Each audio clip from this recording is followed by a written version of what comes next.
Pessoal, não vamos esquecer de acionar o sino. Olá, combatentes do canal da Guerra. O vídeo que vocês vão ver agora é uma audiência realizada na Comissão de Finanças e Tributação da Câmara dos Deputados de Brasília, tá? Foi feito nessa quarta-feira, 15 de outubro de 2025. O evento foi solicitado pelo deputado Guilherme Boulos, do PSOL daqui de São Paulo, e a deputada professora Luciene Cavalcante, também do PSOL, contou com a participação dos trabalhadores da Avibraz, tá? Nós somos em comitiva para lá, fomos de ônibus para Brasília, né? O presidente do sindicato, o Heller Gonçalves. E também houve depoimentos, né? Além do meu, Dr. Rodolfo Laterza, o jornalista Luiz Nassif, o Heller Gonçalves, o jornalista Alexandre Galante e o senhor Fábio Leite, o Fábio Guimarães Leite, que é o atual aí presidente da Avibraz, né? Além de depoimento de trabalhadores, né, que deram seu testemunho aí, né, de todo o trabalho que a empresa tem feito ao longo aí de seus 60 anos de existência. Então esse é o vídeo que vocês vão ver agora aí.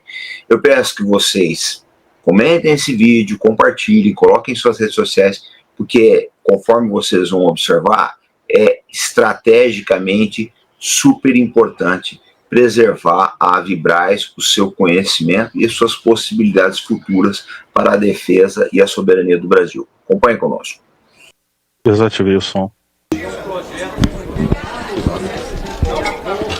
Boa tarde a todos, a todas.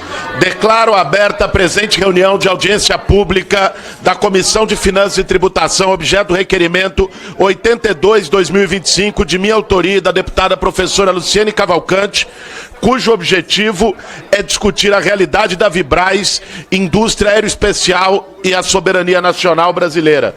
Eu peço, por favor, a quem está no plenário que possa garantir aqui o espaço. Eu quero agradecer em particular a presença de trabalhadores da Avibraz que vieram de ônibus de São José dos Campos para cá para participar dessa audiência.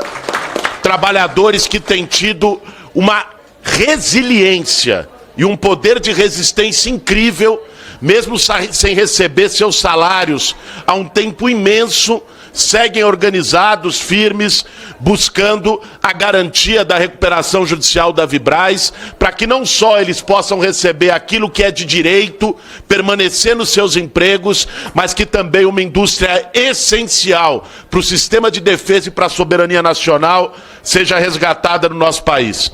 Antes de abrir para os nossos convidados e mencionar cada um deles aqui, eu quero fazer uma consideração rápida sobre a razão dessa audiência.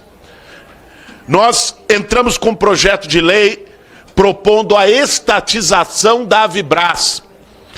Para muitos que não sabem, que possam estar nos acompanhando pela TV Câmara ou aqui no plenário, a Avibraz é uma indústria histórica essencial da base industrial de defesa do nosso país, né? Uma indústria de tecnologia de ponta que, num momento de completa instabilidade geopolítica no mundo, de uma guerra fria entre Estados Unidos e China, de conflitos militares pipocando como Rússia e Ucrânia, num cenário como esse, mais do que nunca é essencial que o Brasil preserve a sua soberania nacional.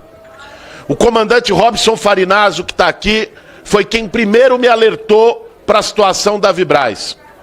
No ano passado me chamou, colocou a situação e de pronto nós entramos com um projeto de lei propondo a estatização. Porque isso não se trata, mais além até do que questões ideológicas e de disputa partidária, se trata de defesa nacional. Aliás, eu gostaria que todos aqueles que fazem política com a bandeira nacional em nome do patriotismo pudessem estar aqui defendendo a estatização da Avibraz. Porque isso é essencial para a soberania brasileira. Nós estamos recebendo ataques, o tarifaço do Trump nos Estados Unidos, a soberania brasileira ameaçada, uma ofensiva sobre os nossos minerais críticos e elementos de terras raras.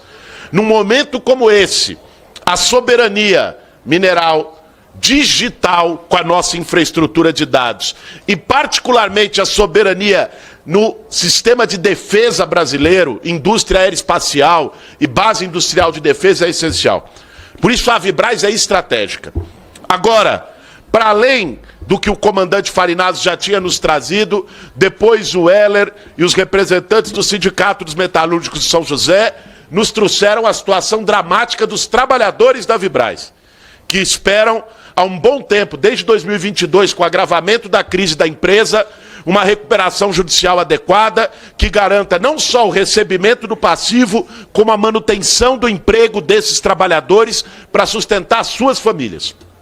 E por isso é muito simbólico a gente ter a presença desses trabalhadores metalúrgicos aqui hoje, né, representado pelo presidente do sindicato, e por isso o nosso projeto de lei ele tem essas duas finalidades. A finalidade da soberania nacional e a finalidade da defesa dos trabalhadores da Vibraz, dos seus direitos e dos seus empregos.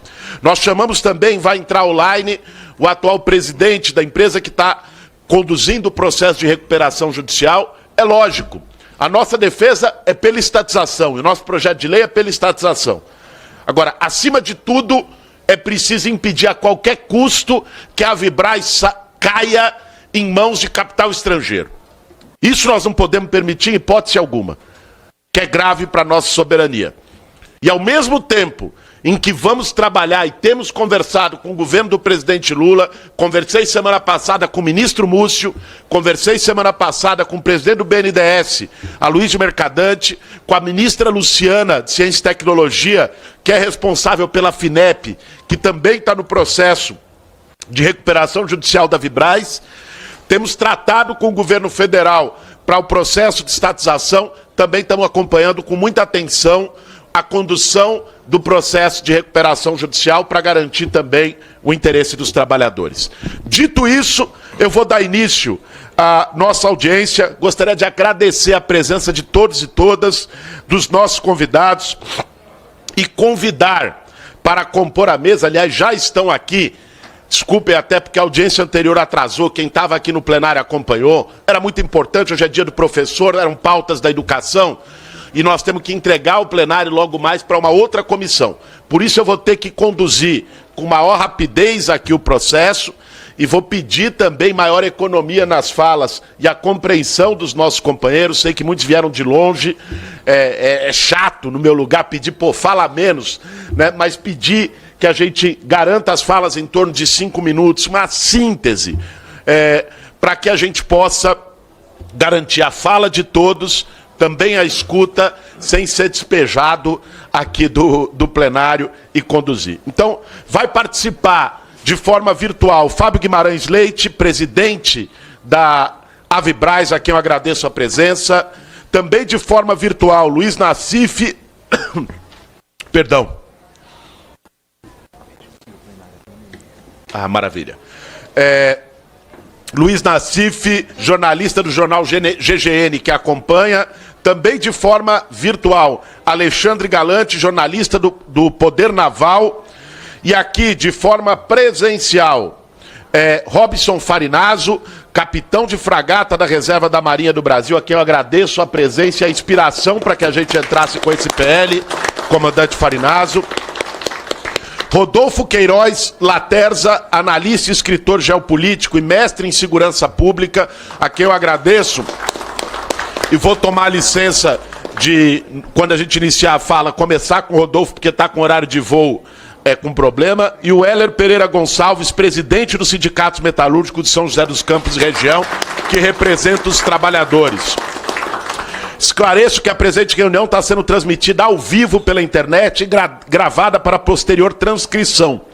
Por essa razão, solicito aos participantes que falem sempre ao microfone e mantenham suas câmeras ligadas naqueles que estiverem à distância. Cada palestrante disporá de em torno de 5 minutos para a sua apresentação, logicamente com tolerância desta presidência, mas peço também a compreensão de todos devido à limitação de tempo pelo atraso da comissão anterior. Os parlamentares interessados em debater deverão se inscrever pelo sistema Infoleg. Havendo tempo após as apresentações, nós abriremos para a fala também dos presentes em plenário. Nesse momento, concedo a palavra a Rodolfo Queiroz Laterza, analista geopolítico, por 5 minutos. Quero também, Rodolfo, antes da sua fala, agradecer aos trabalhadores, aos profissionais aqui da Câmara, da Comissão de Finanças e Tributação, que me subsidiaram e fizeram a transição relâmpago aqui de uma audiência para outra, dado o processo de atraso. Quero pedir uma salva de palmas aos trabalhadores da Comissão de Finanças e Tributação da Câmara. A palavra está contigo, Rodolfo. Muito boa tarde, excelentíssimo deputado Boulos, parabéns pela iniciativa, não só desta audiência pública, mas também da proposição do projeto de lei que versa sobre a estatização da Vibraz.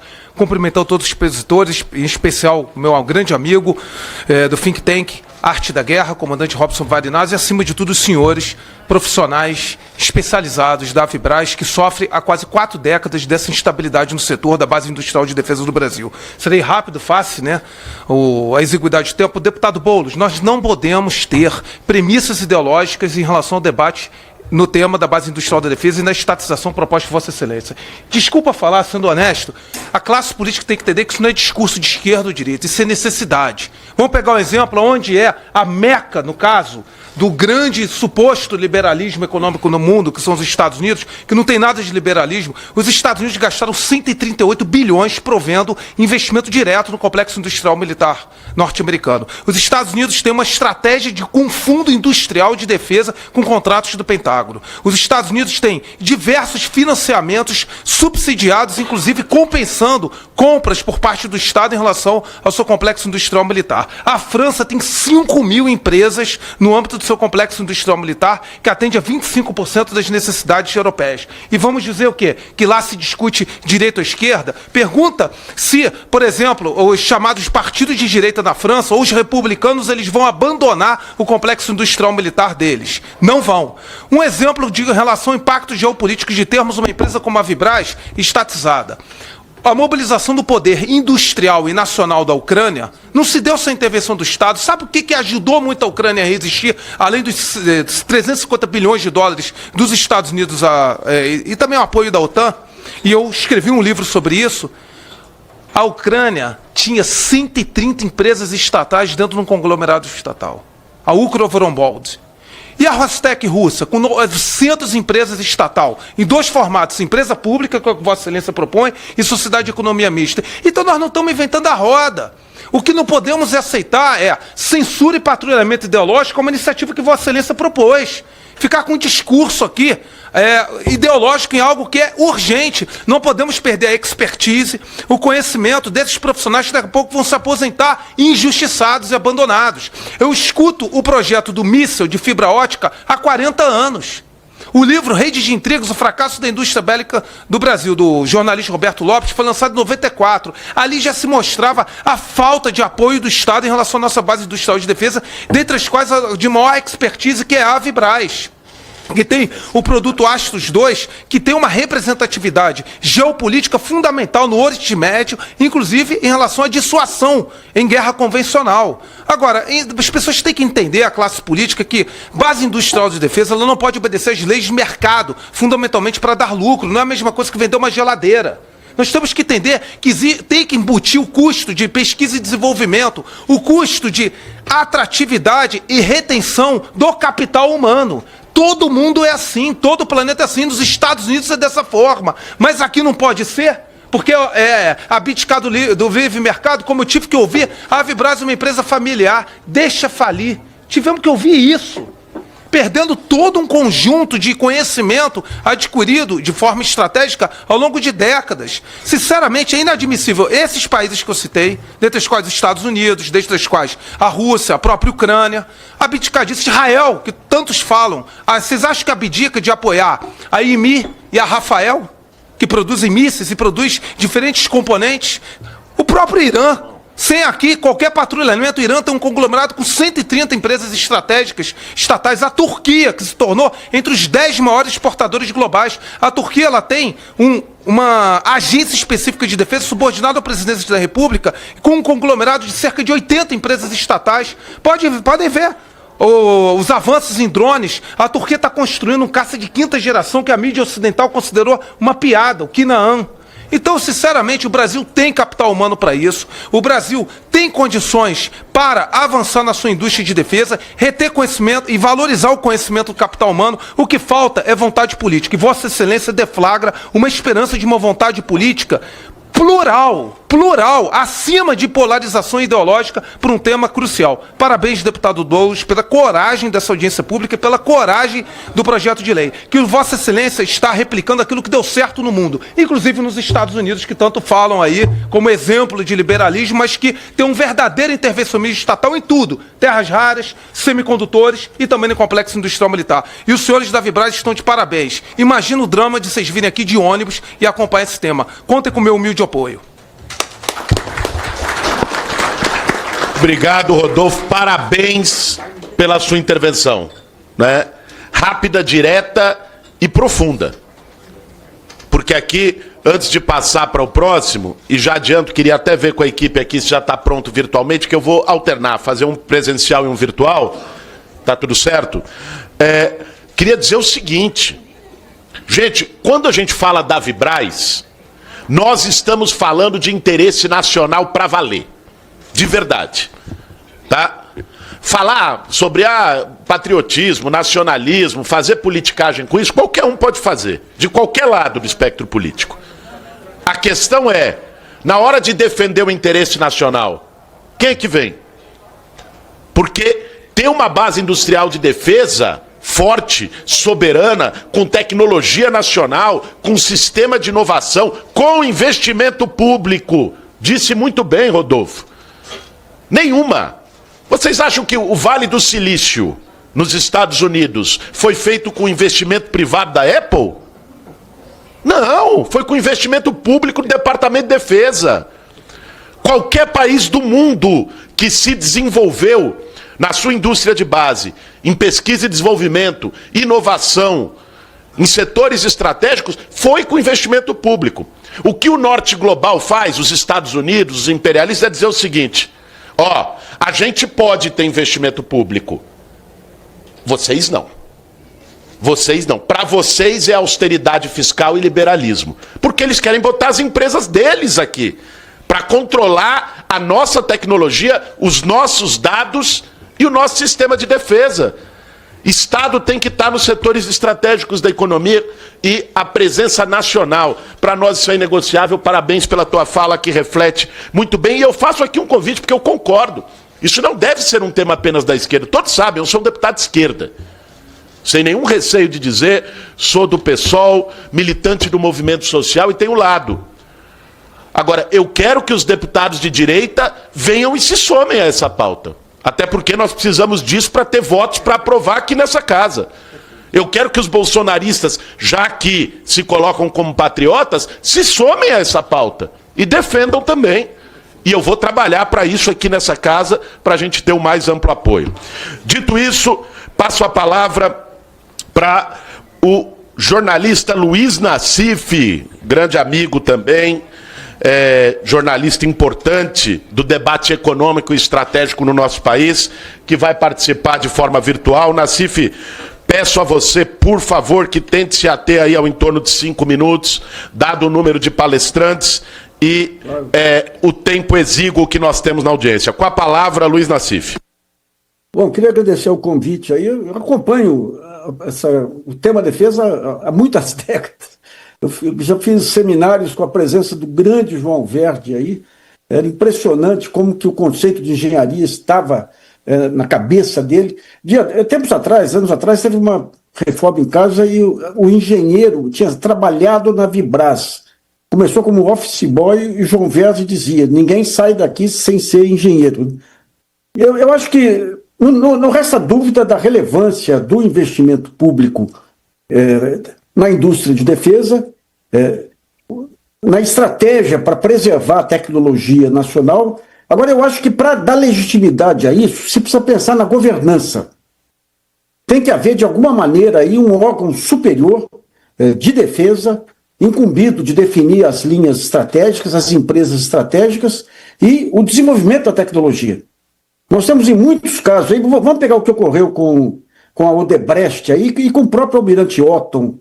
A Odebrecht, ela estava caminhando para ser o centro aí de uma indústria de defesa, a Lava Jato acabou com ela, um alvo certeiro, né? O Almirante Otton, a informação sobre o Almirante Otton veio diretamente do Departamento de Justiça dos Estados Unidos após uma visita do então Procurador-Geral Rodrigo Janot lá. E quem enviou o material foi uma advogada do Departamento de Justiça que trabalhava para a indústria eletronuclear norte-americana. Mas o ponto central é que nós vemos hoje mesmo as indústrias existentes, que tem que haver mais clareza das formas de controle da tecnologia. Porque em muitos casos é a Marinha, a Aeronáutica, o Exército, que bancam esses investimentos e a tecnologia fica solta. Teve o caso recente da CIT, né? Da CIT, que conseguiu uma parceria, uma sociedade com uma outra empresa estrangeira de um país que é grande mano dos Estados Unidos. Então, nessa governança, eu acho que tem que ter algumas regras para um instituto superior, em que participem os institutos militares e participe o poder civil também. A defesa é algo muito relevante para ficar só na mão, ou não ficar na mão de ninguém, ficar na mão do mercado muito pior, ou ficar só na mão das Forças Armadas. Tem que ter as Forças Armadas e uma governança civil também.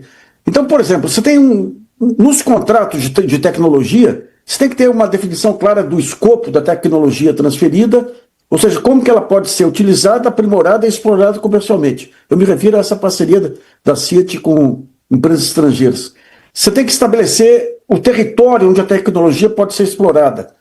Tem direitos e regras para aperfeiçoamentos tecnológicos e inovações e para o controle, para a propriedade da tecnologia. Então, um complexo que junte essas empresas, a política industrial mais bem sucedida no Brasil foi a política do desenvolvimento produtivo, implementado no Ministério da Saúde, que gerou aí uma forte indústria farmacêutica e de genéricos inicialmente, que hoje começa a investir pesado em pesquisa aí. Como que é essa política? Quando você vai discutir transferência de tecnologia ou gestão de tecnologia, essa transferência tem que ir para laboratórios públicos. No caso do PDP, foi para laboratórios militares, foi para a Fiocruz, foi para outros. Depois, para entrar no mercado, para conseguir ampliar mercado, você licencia empresas privadas, mas dentro das condições de interesse nacional.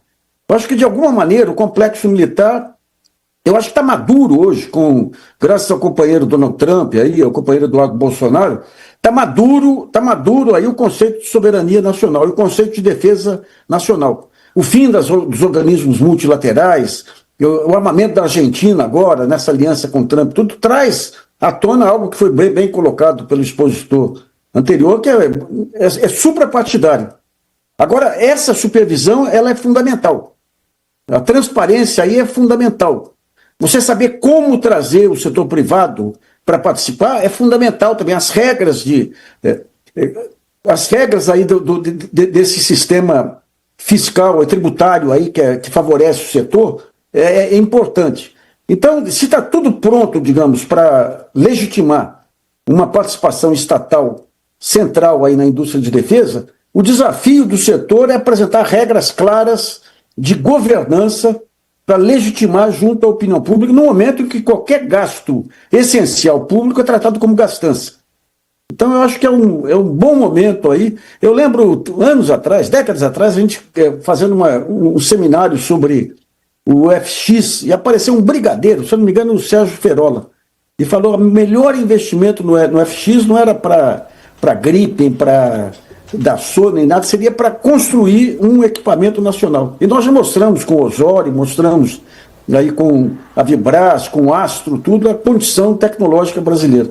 Então, eu acho que a bola está com o setor de defesa agora. A bola está... Os astros confluíram aí para que a defesa passasse a ser um terreno essencial. E a legitimação vai se dar quando houver a montagem de uma governança efetiva que garanta ao setor civil que o dinheiro público vai ser bem aplicado, como já foi nesses inúmeros projetos aí. E minha homenagem aí, mais uma vez, ao João Verde aí, que é um exemplo de aposta na tecnologia e na ciência aí. Muito obrigado, pessoal.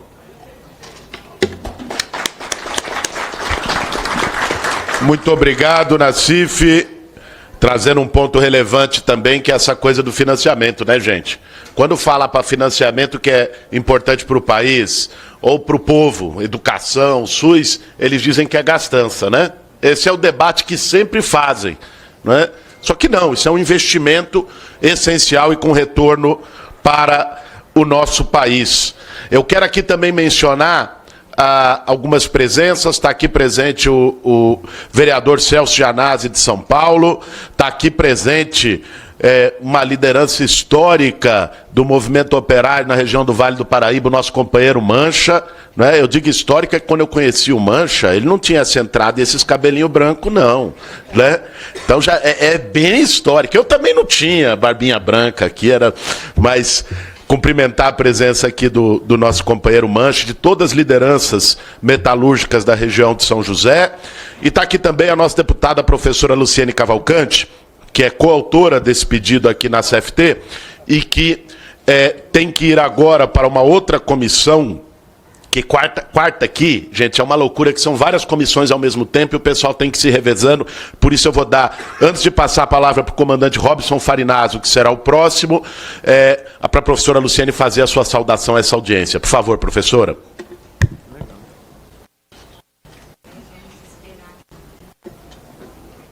Ali liberou. Quero, primeiramente, na pessoa do presidente dessa importante audiência pública, o deputado Guilherme Boulos, cumprimentar toda a mesa, todos os expositores, cumprimentar cada trabalhador, cada trabalhadora que hoje ocupa aqui esse plenário, um plenário importante, dizer que o nosso coletivo Educação em Primeiro Lugar apoia a causa da Avibraz, porque é uma política estratégia quando a gente pensa na soberania, no desenvolvimento do nosso país, e também apoia que todos os direitos trabalhistas, previdenciários desses trabalhadores sejam pagos, sejam recolocados. E quero dizer que vocês não poderiam estar sob melhor companhia nessa luta que a do deputado Guilherme Boulos, que tem toda uma luta histórica em defesa dos trabalhadores, e tenho certeza que vai conseguir avançar para que vocês tenham a garantia dos seus direitos, e também que a gente possa estatizar a Avibraz, que é uma empresa estratégica para a nossa soberania. Então, contem com o nosso apoio. A gente realizou o nosso coletivo, uma audiência pública também na Assembleia Legislativa do Estado de São Paulo, com o professor e deputado Carlos Janazzi. Trago aqui também o abraço de todo mundo. Vamos juntos. Obrigado, deputada professora Luciene, pela parceria aqui na CFT. Foi importante aqui para garantir a convocação dessa audiência também.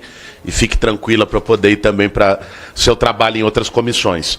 Passo a palavra agora para o comandante Robson Farinazzo, a quem eu mais uma vez faço questão de agradecer por ter trazido essa questão para nós a partir do seu canal Arte da Guerra.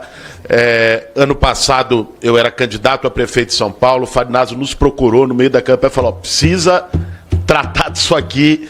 Foi quando a gente entrou com o PL, por conta da campanha no ano passado, a gente não conseguiu acompanhar tão de perto a tramitação do PL aqui, porque o nosso foco estava lá, mas agora conseguimos retomar, e é muito importante tê-lo aqui, comandante Farinazzo. A palavra está com o senhor. Muito obrigado, deputado. Gente, primeiro eu quero agradecer, além do deputado Guilherme Boulos, que sempre nos apoiou, a deputada professora Luciene Cavalcante, o deputado estadual Carlos Janazzi, que nos recebeu na Lesp São Paulo, e o deputado Guilherme Cortez, todos do PSOL que nos receberam. O PSOL tem sido muito injustiçado nas questões de defesa do Brasil, pessoal, porque eu, como profissional de defesa, eu trabalho há mais de 40 anos nisso, eu sempre fui muito bem recebido e apoiado pelo PSOL. Tá? Agora, eu faço uma crítica, viu, deputado? Não basta botar ovos, tem que cacarejar. Vocês têm que falar dos projetos que vocês estão tocando. A sociedade tem que saber. Tá?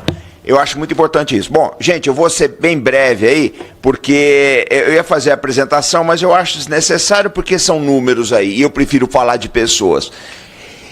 Eu estou envolvido nesse projeto por dois fatores muito importantes. Em primeiro lugar, porque eu sei da condição estratégica da Avibraz, mas eu quero falar da condição dos trabalhadores da Avibraz, porque 31 meses sem receber não é para qualquer um. A gente sabe o estrago social disso, o quanto isso mexe na vida familiar, na vida profissional, na vida financeira de vocês.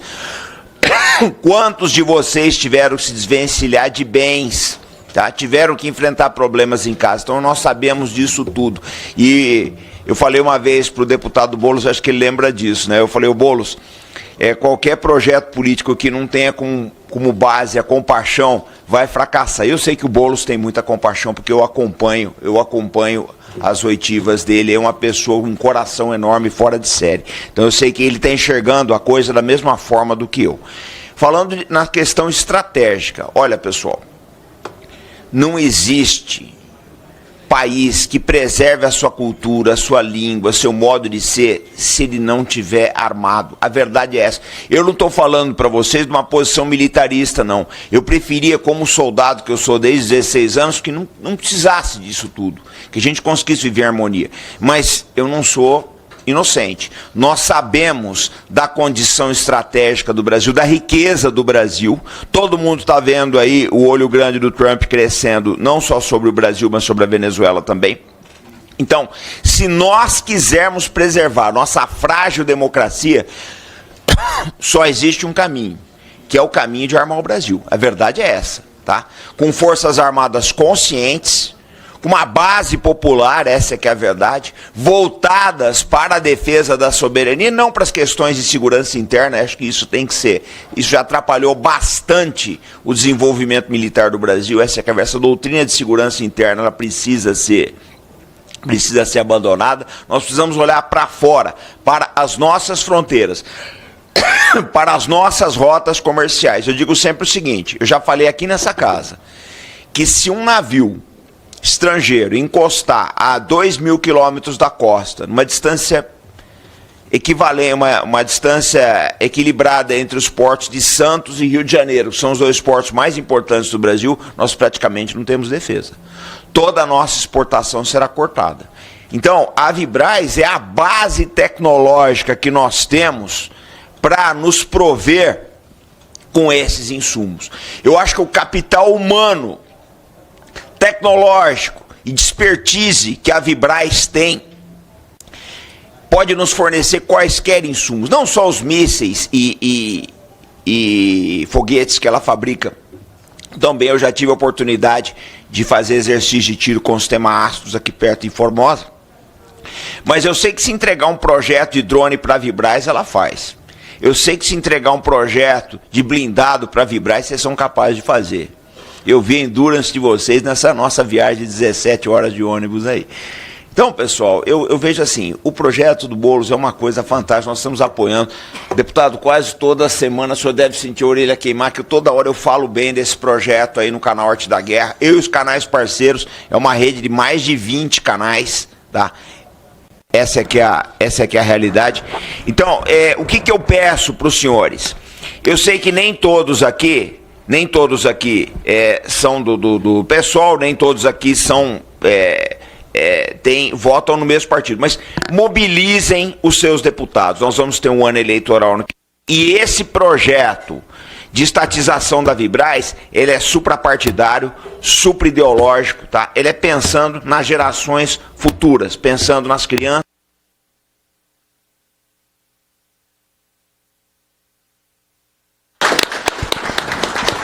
Obrigado, comandante Farinazzo, pela sua fala, e queria destacar aqui um ponto muito importante, que é esse. Quando fala a Vibraz, que pensa só em avião, né?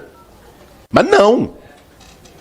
Nós estamos falando de tecnologia de defesa. Hoje, né, as novas guerras, pega o que tem sido um fator-chave na guerra da Rússia com a Ucrânia? Drone. Sim. Então, você poder fazer essa reconversão produtiva para a Vibraz produzir drone, eu não tenho dúvida também, por tudo que já vi, li e ouvi, que vocês, trabalhadores, estão aqui, têm todas as condições de fazer isso. Né? Não só drone, como qualquer outra tecnologia de defesa no escopo da Vibraz, e eu acho que isso é muito importante para qualquer um que defenda o interesse nacional. Eu vou agora passar a palavra para o Alexandre Galante, que está virtualmente, jornalista do Poder Naval. Por favor, Alexandre, está com a palavra por 5 minutos. Aqui. Boa tarde a todos. Agradeço ao presidente dessa audiência, aos deputados e demais autoridades, os especialistas e amigos da sociedade civil e todos que estão acompanhando. Na minha contribuição, eu gostaria de lembrar, né, que em todo o país, né, que leva a sério a defesa nacional, o Estado intervém e participa de alguma forma na sua indústria bélica. O Estado é o primeiro cliente da indústria bélica, né? Então, e outros estados, né, também podem adquirir, né, os equipamentos feitos por determinados países. Então, sendo o Estado o principal cliente, né, é o mais interessado que essas indústrias sejam capazes de fornecer os equipamentos que o país precisa e também que esses equipamentos sejam avançados tecnologicamente, que eles possam ser exportados. No caso do Brasil, durante a década de 80, o Brasil conseguiu chegar à 8ª colocação na exportação de equipamentos militares.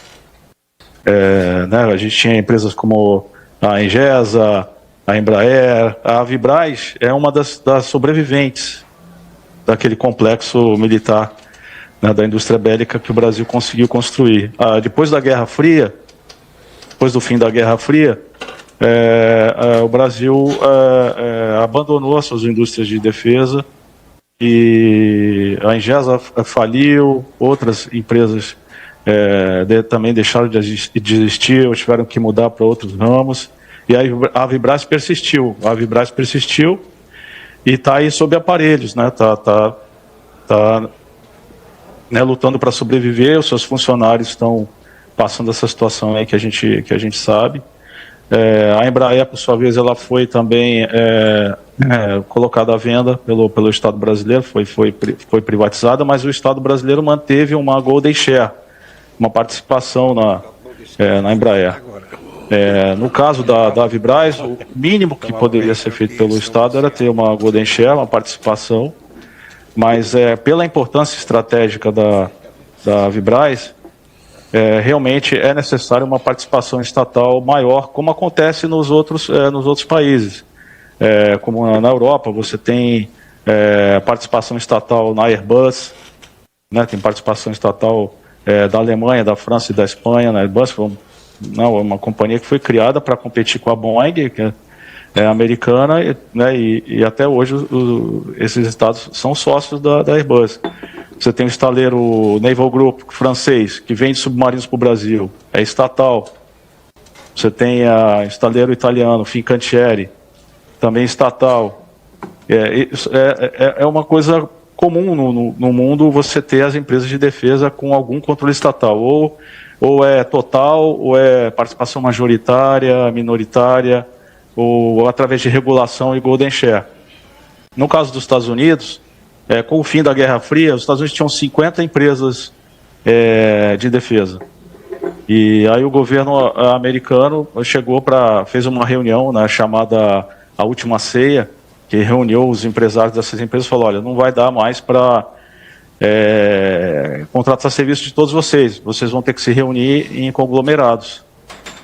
E ali, depois de alguns anos, essas empresas todas se reuniram em cinco grandes conglomerados nos Estados Unidos, que recebem, né, os aportes devidos do Estado, os incentivos para continuarem funcionando. O Brasil também precisa seguir o mesmo caminho. Se quiser manter a sua independência, a sua soberania, vai ter que investir na Vibraz. O ideal seria realmente uma participação estatal majoritária, né, ou total, né, para ter investimentos, incentivos, né, e o direcionamento estratégico para desenvolver equipamentos como o míssil de cruzeiro, né, o MTC-300, um míssil tático de cruzeiro importantíssimo, né, para o Exército Brasileiro. Vai ter uma versão também de lançamento aéreo. No futuro pode ter uma versão que realmente vai dar condições, né, de dissuasão verdadeira, né, para as Forças Armadas brasileiras. Então é isso, um abraço a todos. Obrigado. Obrigado, Alexandre. Obrigado pela sua intervenção. Eu acho que aqui nós tivemos um excelente subsídio sobre o papel da Vibraz em todas as falas para a soberania nacional. Agora, nós vamos ouvir o Weller, presidente do sindicato, para poder trazer o outro elemento decisivo, que é a situação dos trabalhadores que estão aqui, a quem eu quero novamente agradecer, cumprimentar e parabenizar pela resistência de vocês. Porque eu acho que talvez quem está nos assistindo não saiba, e eu quero repetir o que já foi dito aqui, 30 meses sem receber salário. Está chegando a 3 anos, praticamente, sem receber salário. O que aconteceria em situações normais? Cada trabalhador ia procurar um bico, ia se virar, ia se desorganizar, e esse movimento não estaria acontecendo aqui hoje. Vocês mantiveram organizados, lutando, acreditando, até porque eu imagino que muitos devem ter anos e anos de casa, não é? O que significa também, sair com uma mão na frente e outra atrás seria uma injustiça das piores, e a perda de garantia com os anos de trabalho que vocês tiveram. E isso é importante não só para vocês, isso é importante para o Brasil. A luta que vocês estão fazendo é por vocês, pela família de vocês, mas é pelo Brasil também. E é importante vocês terem isso na consciência de vocês, porque não é fácil formar um trabalhador qualificado de um dia para o outro. Pode até resgatar a Vibraz, beleza. Mas se não tiver mais os trabalhadores que fizeram, para ter a expertise, a capacidade técnica, o potencial de produção, vocês são parte disso. A Vibraz não é só galpões e máquinas. A Vibraz é uma qualificação técnica de décadas de trabalhadores que atuaram nelas. Por isso eu quero pedir aqui uma salva de palmas para todos os trabalhadores, trabalhadoras da Vibraz, parabenizar a luta de vocês. Vou passar para o Weller. Na sequência, nós vamos ouvir, por a distância, o Fábio Guimarães Leite, presidente da Vibraz. E eu consegui negociar um tempinho aqui para a gente ouvir 3 trabalhadores que vieram aqui. Eu acho que é justo que falem, né? O Weller me indicou aqui, né? Vou citar para se prepararem já, para não serem pego de surpresa, né? O Sérgio Machado, que tem 25 anos de casa na Vibraz. Cadê o Sérgio? Sérgio. O Hélio, 41 anos de Avibraz. Pô, esse aí, né, é a Vibraz em pessoa. Tá aí o Hélio. E o nosso companheiro Mancha, liderança, que também vai fazer uma saudação. Então, fala o Weller, depois o Fábio online, e eu vou pedir que os trabalhadores, conforme eu for chamando, sentem aqui nessa cadeira que ficou disponível após a saída do nosso companheiro. Weller, a palavra está contigo. Muito obrigado pela parceria, pela disposição de vir aqui hoje, pela organização e ajudar a manter os trabalhadores organizados esse período todo.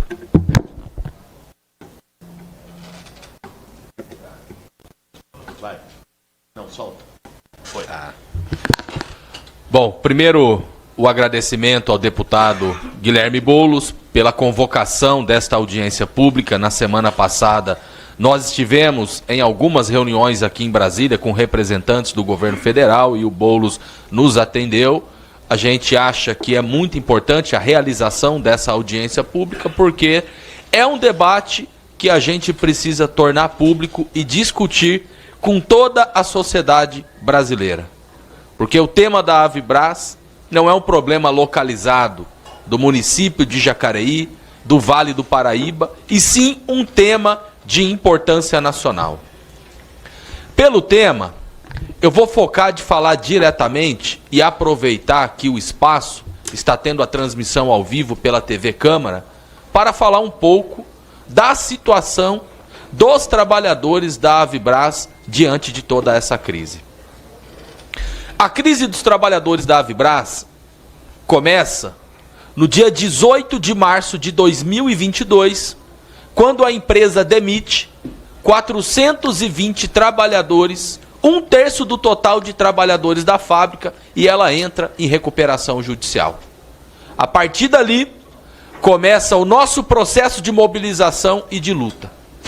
E fruto de uma greve histórica, a gente conseguiu o cancelamento das 420 demissões e a gente discutiu um processo de layoff. Em setembro de 2022, a Avibraz começa a atrasar os salários.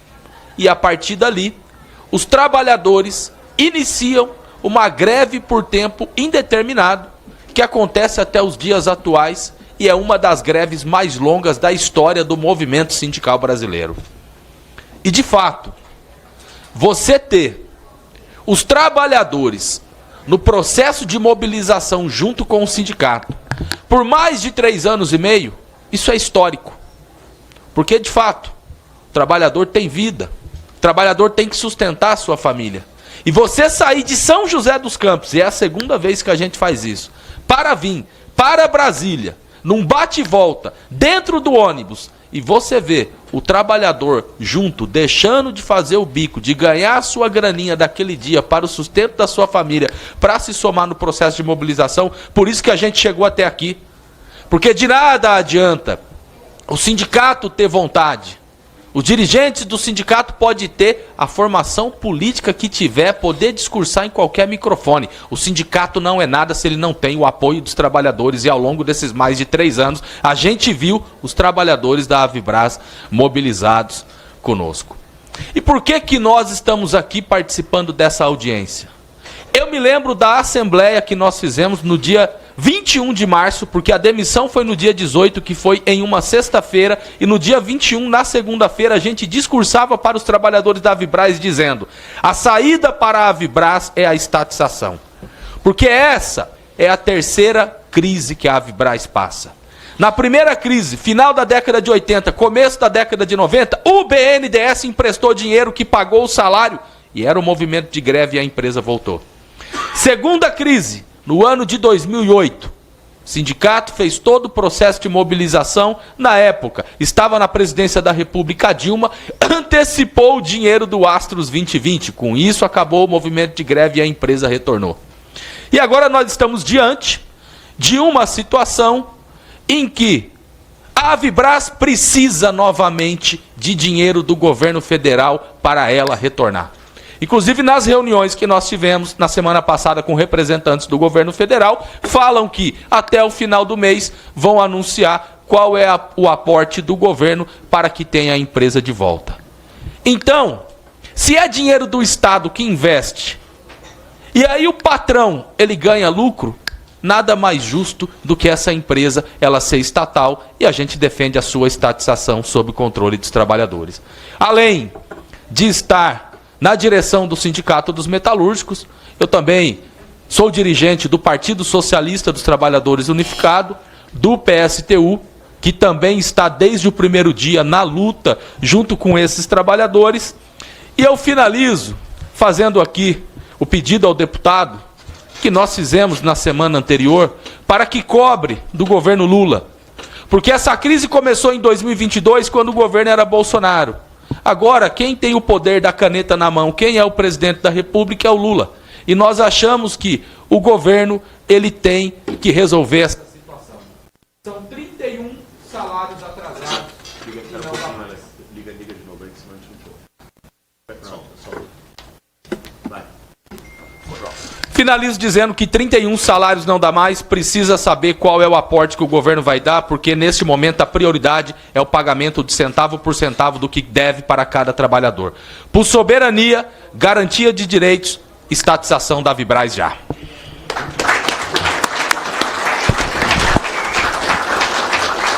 Obrigado, Heller, parabéns pela sua fala, pela organização. Até faço questão, antes de passar para o Fábio Guimarães Leite, presidente da Avibraz, que está nesse momento conduzindo o processo de recuperação judicial, de colocar as iniciativas que nós tomamos de diálogo com o governo federal nos últimos dias em particular, depois da conversa que tivemos, e a disposição completa do governo federal em aportar o recurso para resolver a situação da Avibraz. Qual é a questão que nós temos? Para a gente ser objetivo e todos com transparência saberem a situação. O BNDES tem disposição de aportar recurso. Isso quem me disse foi o presidente do BNDES, Aloysio Mercadante, quando perguntei para ele. Segundo ele, há um problema porque a Vibraz, ela é, nesse momento, por causa do processo de crise econômica da empresa, a Vibraz deve para o Exército Brasileiro, né? Então ela tem uma dívida com o Exército. E aí teria um problema de como lidar com essa dívida, porque o governo, em tese, não pode aportar novos recursos para uma empresa devedora. Então, está se buscando uma maneira técnica, burocrática, para resolver essa situação com a dívida. A mesma coisa eu conversei com o ministro Múcio, que é o ministro da Defesa, portanto, o Exército Brasileiro responde a ele, né, que colocou a questão dessa disponibilidade de caixa. E com a ministra Luciana, de Ciência e Tecnologia, que toca a FINEP. Ela disse também que a FINEP tem recursos, que o único problema que existia para equacionar neste momento é que a FINEP, por ser uma empresa de inovação, ela só pode investir em inovação. E parece que a demanda que existia era ela investir em capital de giro para a empresa. E legalmente ela não pode investir em capital de giro para a empresa. Isso teria que ser feito para o BNDES. Então, é nesse estágio que nós estamos, né? Os 3 ministros com quem falei reafirmaram a disposição, por orientação do presidente Lula, de encontrar uma solução para a Vibraz. Infelizmente, as burocracias para se resolver problemas no serviço público é uma coisa extraordinária. Estamos trabalhando para poder e vamos estar em cima. E, lógico, a presença de vocês aqui hoje, essa audiência pública também contribui para que a gente encontre uma solução mais rápido possível. No governo anterior do Bolsonaro, não encontraríamos, não tenha dúvida disso, porque não era orientação política de governo, né? Neste governo, acho que temos condições reais de, resolvendo essas pendências, encontrar. Passo a palavra para o Fábio Guimarães Leite, presidente da Vibraz, para que possa falar por 5 minutos. Agradeço, Fábio, a disposição de participar, ainda que virtualmente, dessa nossa audiência. Li os comunicados que foram soltados, acho que em agosto, setembro, a respeito da recuperação judicial, e passo a palavra para que você possa trazer também a sua posição, em que pé está também o diálogo com as instituições de crédito, particularmente o BNDES e a FINEP, para retomada dos trabalhos da Vibraz. A palavra está contigo, Fábio. Obrigado, deputado Guilherme Boulos. Boa tarde a todos. Boa tarde à deputada Luciene, que se ausentou, mas se faz presente. Queria agradecer a presença do Weller, parabenizar pela dedicação e pelo empenho na retomada da Vibraz. Assim, na figura do Sérgio, que eu vi que está no plenário, vai falar também. O capitão Farinazzo, Luiz Nassif, Alexandre Galante. Eu acho que é muito importante enfatizar esse esforço dos funcionários da Vibraz, parabenizá-los também pelo empenho, porque sem eles essa empresa não estaria hoje na posição que ela está. Não na situação parada como está, mas ela permanece ainda íntegra, preservada. O patrimônio foi preservado graças aos funcionários da Vibraz, que é uma coisa inédita. Eu nunca vi nada parecido com isso. Tá? Eu gostaria de fazer só uma breve exposição da situação que se encontra a Vibraz nesse momento. Voltando um pouco para 2024, os principais credores da Vibraz se reuniram para buscar uma saída para a retomada da Vibraz. Tá? E a gente está falando dos principais credores aqui, é a Fazenda Nacional, é o BNDES, é a FINEP, são os próprios trabalhadores e alguns credores estratégicos, como a Brasil Crédito. Tá? E a gente estabeleceu que seria fundamental a implementação de um novo plano de recuperação judicial, porque o plano que foi aprovado em 2022 deixou de ser cumprido. E para isso, a gente teria que afastar o presidente da diretoria da Vibraz, seria uma condição precedente, tá? E também buscar a adjudicação das ações. Isso foi encarregado para ser feito pela Brasil Crédito, que cumpriu com essa obrigação. Tá? Ela conseguiu aprovar o novo plano de recuperação judicial em maio de 2025 e logo após, em junho de 2025, as ações foram adjudicadas e foi tomado o controle da Vibras. Eu fui nomeado como presidente para fazer essa parte de transição da Vibras e implementar o novo plano de recuperação judicial. Esse plano de recuperação judicial, ele tem 5 condições precedentes que foram acordadas com todas as partes envolvidas, que todos aqui já sabem muito bem quem são. A gente está falando da PGFN, né? Nós estamos falando da FINEP, do BNDES e do Ministério da Defesa. Fazendo uma colocação breve para os senhores e senhoras, como anda essa situação?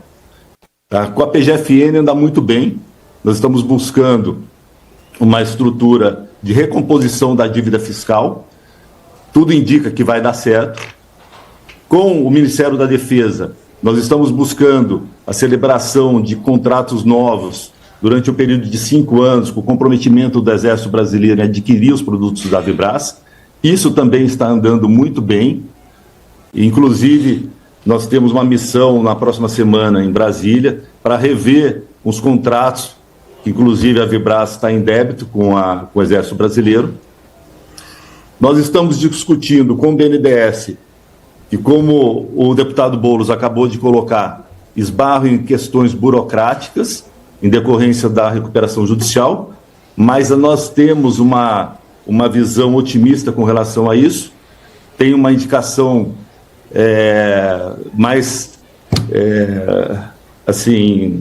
otimista com relação ao ingresso desse capital nos próximos meses.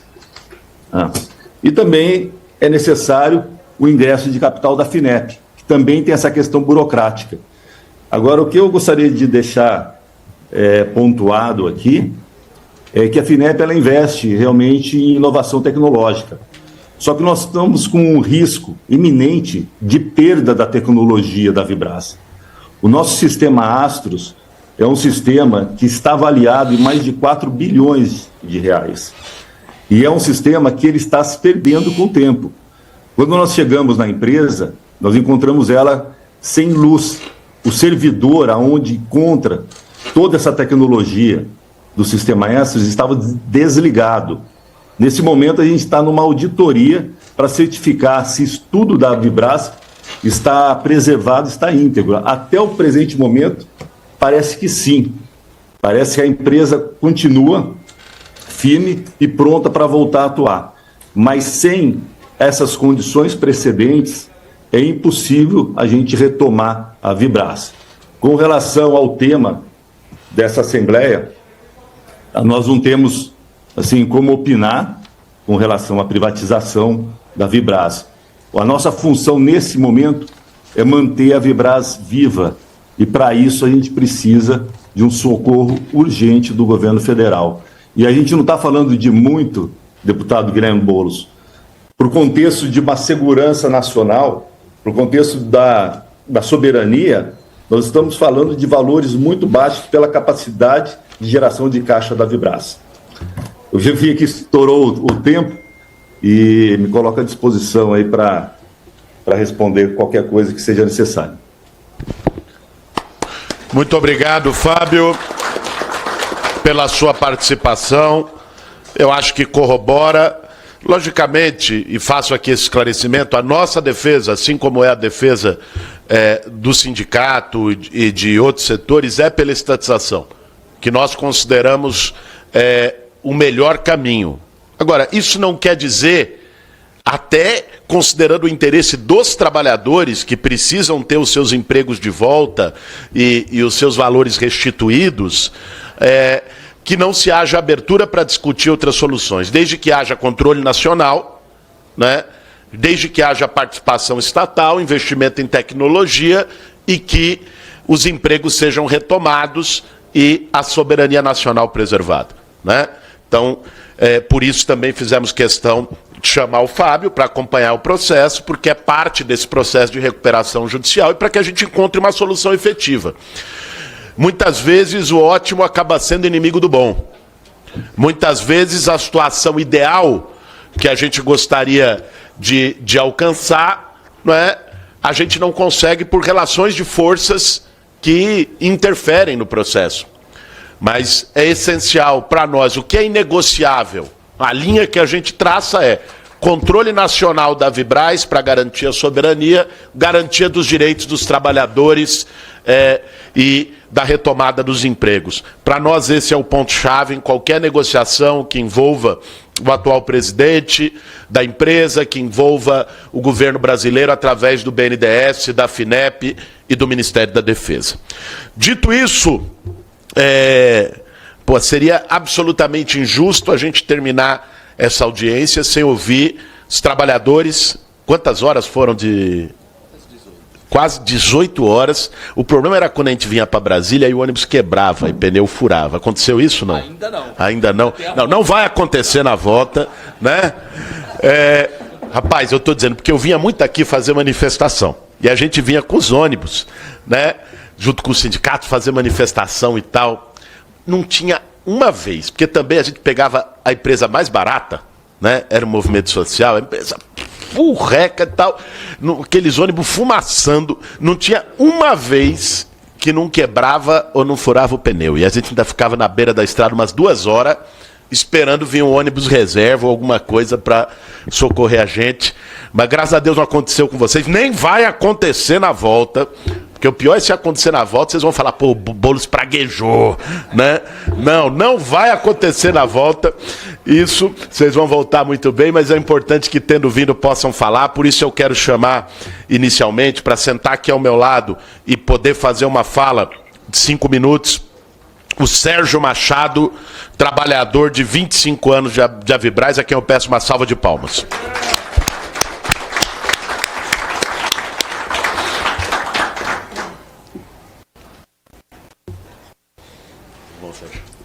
Ele pulou 10 anos aí, mas 35 anos. Ah, é 35? Pô, você tirou 10 anos do ser. 30, faço questão de corrigir aqui oficialmente para que conste na ata. 35 anos de Avibraz, uma nova salva de palmas aos 10 anos a mais aqui do Sérgio. Pega ali, Sérgio, por favor, acho que aquele fica melhor para você. Só tem que ligar ali.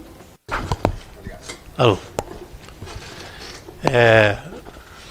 Boa tarde a todos.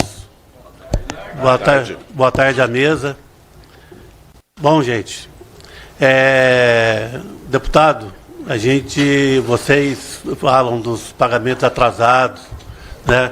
Mas eu queria aqui colocar aqui uma situação que não só eu, mas como vários trabalhadores, uma direção do sindicato, né? O Heller, presidente do sindicato, está vivendo. Nós estamos há 3 anos no piquete na porta da fábrica. Então a gente está lá fazendo a segurança da empresa, porque a empresa, como vocês disseram aqui, a empresa ela estava sem atividade nenhuma. Então pouca gente da segurança.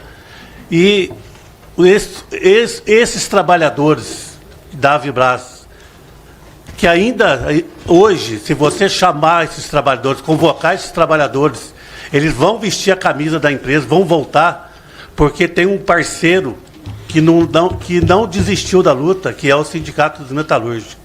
Você está vendo aqui hoje trabalhadores, está vendo aqui pessoal da diretoria, pessoas de outras fábricas que deram as mãos na luta para poder salvar a Avibraz. Estão junto com os trabalhadores todos os dias. Essa luta do sindicato junto com os trabalhadores é todos os dias.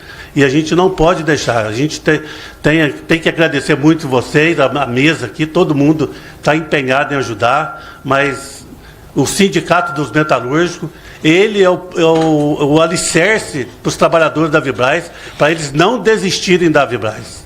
E a gente precisa, né, que a FINEP, BNDES, ou não sei, o governo do presidente Lula, olhar com mais carinho, não pensar só do seguinte, olha, o pessoal está com 31 meses de salário, mas o pessoal não está só com 31 meses de salário, o pessoal está sem convênio médico, as pessoas estão se adoecendo, já morreram 3 trabalhadores, e a gente não pode ficar vendo isso e falando, não, vai ser resolvido isso aí, mas para o trabalhador, cada dia que passa é como se fosse um ano, ele está sofrendo na pele, Então, é dívida sobre dívida, oficial justiça batendo na porta da casa do trabalhador porque ele não paga a pensão. Então, é um caos. E a gente sente isso porque nós estamos há 3 anos na porta da fábrica. E o sindicato faz de tudo. Ele consegue cesta, ele vai na porta das fábricas pedir cesta para os trabalhadores. Ele ajuda no que pode, no possível e no impossível. Então, eu gostaria de fazer um pedido aqui para vocês, governantes, para vocês que estão do lado lá, que têm o poder de chegar até o Lula e dizer para ele: a situação da Vibraz é mais desesperadora do que daquilo que a gente coloca, de 31 meses de salário atrasado. É bem pior do que isso. Nós precisamos fazer alguma coisa para ontem, não é para amanhã. Era isso que eu queria falar. Muito bom, Sérgio.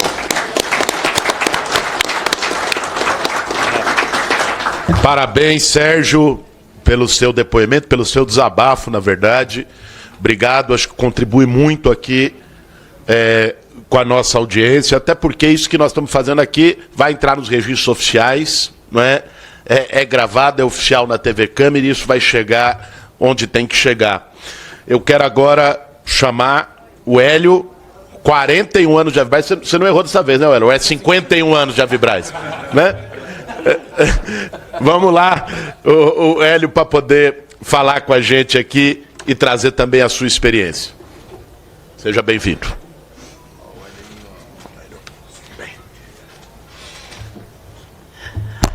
Pessoal, okay. Pessoal, primeiramente agradeço aqui ao deputado Boulos e nos ajudar a vestir a nossa camisa, a todos que estão presentes vestindo a nossa camisa. Eu gostaria de falar que quando ele começou a falar fabrica drone, fabrica alguma coisa assim, a gente acompanhou o nascimento lá dos produtos Avibraz, tanto na área veicular como na área de munição, fazendo os ensaios, entregas nacionais de norte a sul e também internacionais, como lá no Iraque, na Arábia Saudita, na Malásia, na Indonésia. Eu gostaria de falar para vocês que a Avibraz tem... Hélio, você me permite, desculpa, porque eu queria isso para o meu interesse mesmo. Como você é o cara de 41 anos, você é a melhor pessoa para perguntar. Até a gente te dá mais tempo, se for o caso, só para você responder isso. Quais os principais produtos que a Avibraz já fabricou para o mercado nacional e para o internacional? A Avibraz Indústria Aeroespacial, ela já fabricou os foguetes. Quando começou o SBAT 70, e depois nós modernizando ele, os foguetes 70 milímetros, para a linha Skyfire, onde a gente vendeu muito também para a Colômbia, vendendo lá para a Arábia Saudita, né, Malásia, para o Catar. Gente, esse foguete, o SBAT 70, o Skyfire, que depois saiu o M8, M9, M10, foram assim bastante sucessos também nessa vida da Avibraz, vendendo lá fora também, utilizando o sistema de munição veicular com toda a sua bateria de teste, que é uma bateria simples, vamos chamar assim, umas 17 viaturas, que tem lançadoras, tem remuniciadora, você tem diretora de tiro, você tem a viatura meteorológica, você tem o carro oficina, você tem o carro do comandante, onde ele vai ficar ali também, para efetuar também os tiros. Eu trabalhei muito tempo dentro de uma lançadora, atirei muito lá fora, aqui também de norte a sul, lá no CLBI, Centro de Lançamento Barreiro do Inferno, aqui também em Formosa, lá no Restingue de Marambaia. Ou seja, bom, tem então o 70 milímetros, depois nós temos o SS-30, que também foi um foguete de bastante sucesso também, o SS-30, o SS-40 também, que é também a área de saturação. Depois nós temos também o SS-60, como também o SS-80, que só para você ter uma ideia, assim, é uma elipse, assim, no local onde você lança um foguete desse assim, é uma elipse 400 por 500, assim, de área de saturação. Trabalhamos no desenvolvimento lá no Pará, lá na Serra do Cachimbo, quando começamos parte do desenvolvimento, teria que fazer esses ensaios, realizamos esses ensaios lá. Gente, a Avibraz, eu falei parte de foguetes para vocês, a Avibraz tinha Tektronix, a Avibraz fabricou as antenas Ansat, a Avibraz foi uma potência, gente, que vocês não imaginam, com empresas de ônibus, a Transip Turismo e outras empresas junto. né? O Engenheiro Verde, ele era assim, tinha um carinho enorme pela gente. Só para vocês terem uma ideia, às vezes a gente ia fazer lá ensaio, lá em Formosa, para um cliente, ou então um ensaio um ensaio técnico. Imagina vocês, nasceu ali no projeto, a partir do momento que ele nasceu no projeto ali, ele está indo para a área de ensaios, a área de ensaios faz os ensaios, que são os desenvolvimentos, a partir desse momento de desenvolvimento, ele é homologado, existe todas as quantidades exatas para você fazer esses foguetes, então, para homologar o produto. Depois de homologado, então, aí ele passa a ser um foguete, um produto de produção, ou seja, está pronto para vender lá fora. Eu tive a oportunidade de acompanhar várias entregas com vendas internacionais lá e tal. Só a título de curiosidade para vocês, a título de informação, a Sistema Astro, a parte de veicular, ela brilhou nos olhos lá dos americanos. Por quê? Porque a saída de posição de uma Astro, eles ficaram admirados com a saída de posição. Você sabe que você efetua um tiro, e depois na saída de posição, você pode ter certeza que o tiro vai vir contra você. Então aí nós temos as granadas fumígenas, para exatamente uma batia antiaérea de não te localizar, e você tem que sair de posição, essa saída de posição. Então, eu me lembro, gente, é até complicado falar o que eu vou falar agora aí, mas uma vez sumiu até uma viatura da gente, só para você entender. Levaram ela inteirinha embora. Tá bom? Tá bom? Sabe isso aí, Almeida? Não sabe? Tá. Gente, então isso aí aconteceu. O nosso presidente, o presidente, depende, não sabe agora, mas o Sami sabe essa história. Ele se abriu pro Sami, que o Sami conhece. O Sami é muito querido, trabalhei muito com ele, uma pessoa muitíssimo inteligente, não estou puxando sardinha do lado dele, mas um cara que realmente, nós fomos uma época de ouro dentro da Vibras. Gente, uma outra informação importantíssima. A Vibras Indústria Aeroespacial, nós temos os melhores laboratórios de ensaios. Nós temos um laboratório de ensaios de vibração para ensaio de míssil. Aliás, o míssil voou com a gente teria que continuar ainda, mas voou. Eu estava presente lá acompanhando o míssil voar, tá? Lá no CLBI. Aí o nosso laboratório de ensaios de vibração, que simula condições de míssil em voo. O que acontece? É o único, eu acho que aqui na América do Sul, na Latina aqui, é o único. A Vibras é a única empresa que tem. Gente, não tem o ITA, não tem o INPE, só para vocês terem uma ideia. Por que eu falo assim?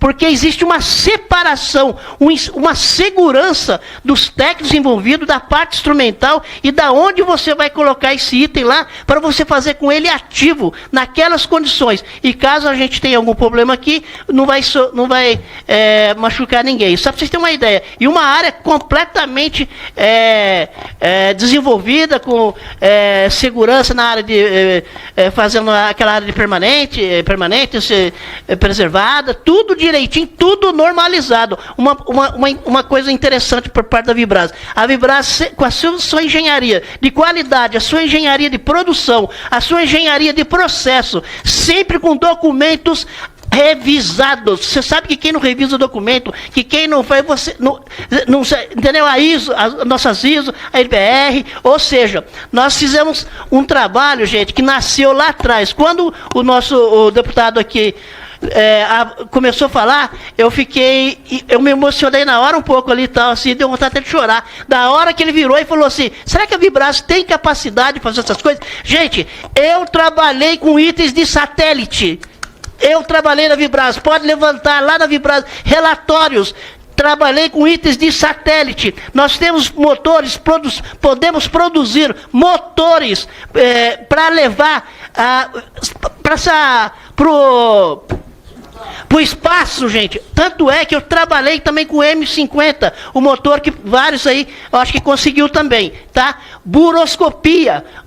Gente, se eu for continuar falando com vocês aqui, nós fica até amanhã aqui, eu fico falando aqui, porque 41 anos é muita história, é muita coisa que eu viajei nesse mundão afora e tal, junto com o Engenheiro Verde, junto com vários profissionais que nós temos a Vibras existe realmente um campo de profissionalismo, um cara que tudo que conhece o produto, né? Eu gostaria muito de pedir, então, ao Guilherme Novo, ao próprio governo estadual, federal, estadual, para nos ajude a salvar a Vibraz, a nossa indústria espacial, que deu tanto sucesso, que foi tantos sucessos nacional e internacional. Gente, meu muito obrigado. Obrigado, Elinho. Obrigado, história viva. Eu tive aqui que dar um sinal para ele, infelizmente, porque gostaria de ouvi-lo até amanhã. É impressionante, até, pô, os Estados Unidos passaram a mão no nosso carro lá. Não, não duvido não. Não duvido não. Gente, eu já fui avisado aqui pelo Renato que nosso tempo absolutamente esgotou, mas eu quero, como última, Renato, vai ser 2 minutos. Vou fazer um compromisso com o Mancha de 2 minutos, é a última fala. O pessoal viajou 17 horas, eu tinha me comprometido com o Mancha, que é uma liderança, para poder falar bem rapidamente, e depois nós vamos encerrar na sequência a audiência. Eu peço ajuda para a gente sair rápido do auditório, porque a audiência da outra turma estava marcada para 1. Nós conseguimos aqui para 1h30, já são 1h44, o povo está bravo comigo, né? Tem até pessoal das Forças Armadas que vai participar da outra audiência. Que bom, até calhou de vir aqui na nossa da Vibraz, de ouvir um pouco aqui em defesa da indústria de defesa nacional. Obrigado, Mancha. Guilherme Boulos. Falar Obrigado, Elinho. Mancha, muito rapidamente, passo Obrigado, a palavra para Boulos. você. Obrigado, Boulos. Eu vou ser obrigado a cortar os agradecimentos e ser bem rápido. Acho que desde o início dessa crise na Embraer, nós temos afirmado que, da Vibraz, a estatização da empresa é o único caminho. Porque o que acontece é que, sob a iniciativa privada, a Vibraz passou por diversas crises. Quantas vezes os trabalhadores não ficaram sem receber salário? Quantas vezes ficaram sem receber os seus benefícios e suportaram essa situação? Quando iniciou essa crise última, nós afirmávamos isso, que a estatização era o único caminho, até porque a gente defende que a indústria, não só as estratégicas, mas todas aquelas que foram privatizadas, elas devem ser estatizadas. E defendemos também que os trabalhadores devem controlar as empresas. E agora, o que aconteceu nesse processo de 3 anos? Porque nós poderíamos estar discutindo a crise da Embraer, da Vibraz, a Embraer não sai da cabeça também, né? Da Vibraz, numa situação normal. E ainda assim seria necessário a sua estatização. Mas o que acontece é que são 3 anos de greve, de luta, de briga, onde esses trabalhadores demonstraram que eles são capazes de fazer isso. Por exemplo, quando precisa fazer algum tipo de produção, eles liberam o pessoal para trabalhar e fazer aquela produção. São casos de mortes, que nós temos que lembrar aqui, né, Sérgio, o seu xará, Sérgio, que faleceu, assim como mais 2 companheiros que faleceram. Caso de separação, fome em casa. Então, nós vivemos exatamente uma situação de emergência. E uma emergência que tem que ter uma postura firme do governo e postura firme de todos os poderes.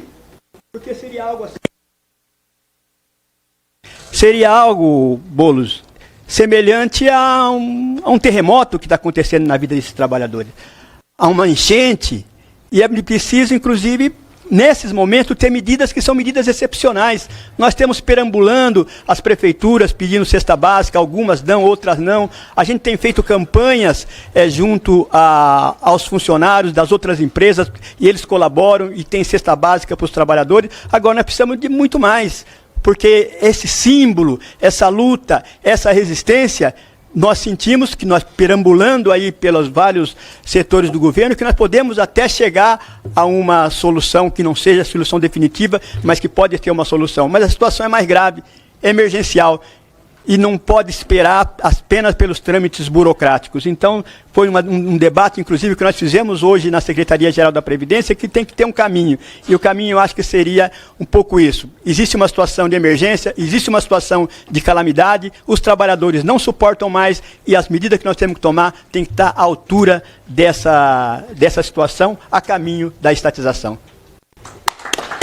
Obrigado, Mancha. Peço desculpa pelo tempo curto. Agradeço a tolerância da equipe aqui, não é? Se puderem aqui já a gente tirar a foto, só preciso encerrar formalmente a reunião, agradecendo também a tolerância da minha colega deputada Laura Carneiro, presidenta da Comissão de Esportes, quem a gente tomou um tempo aqui. Desejo um excelente retorno para todos os trabalhadores, agradecendo a viagem. O ônibus não vai quebrar, fiquem tranquilos com isso, nada mais havendo a tratar. Agradeço a presença de todos os convidados, dos nobres parlamentares, do público em geral, e declaro encerrada a presente reunião da audiência pública. Está encerrada a reunião.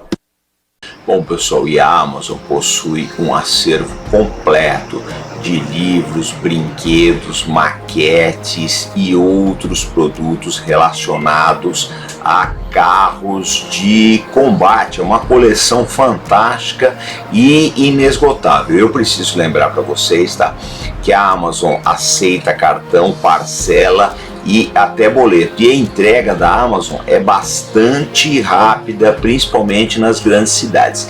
E eu lembro, todas as vezes que vocês compram livros e outros itens na Amazon pela lista de desejos, vocês estão ajudando o nosso canal Arte da Guerra. Bom, pessoal, queria anunciar para vocês uma novidade, que é a comunidade do canal Arte da Guerra no Twitter. Vocês vêm aqui, tá? Deslizam a barra aqui na descrição do vídeo e cliquem nesse item aqui, Twitter Community, tá? Cliquem no item em azul. Fazendo isso, vocês vão cair nessa tela aqui, tá? Canal Arte da Guerra. Vocês clicam aí e estarão, né, interagindo com um dos meios de comunicação mais rápidos do canal Arte da Guerra. Porque o Twitter é atualizado o tempo todo. O canal ele faz vários vídeos, mas o Twitter é atualizado rapidamente e é a maneira mais ágil que vocês têm para entrar em contato com a nossa equipe. Então inscreva-se na nossa comunidade do Twitter.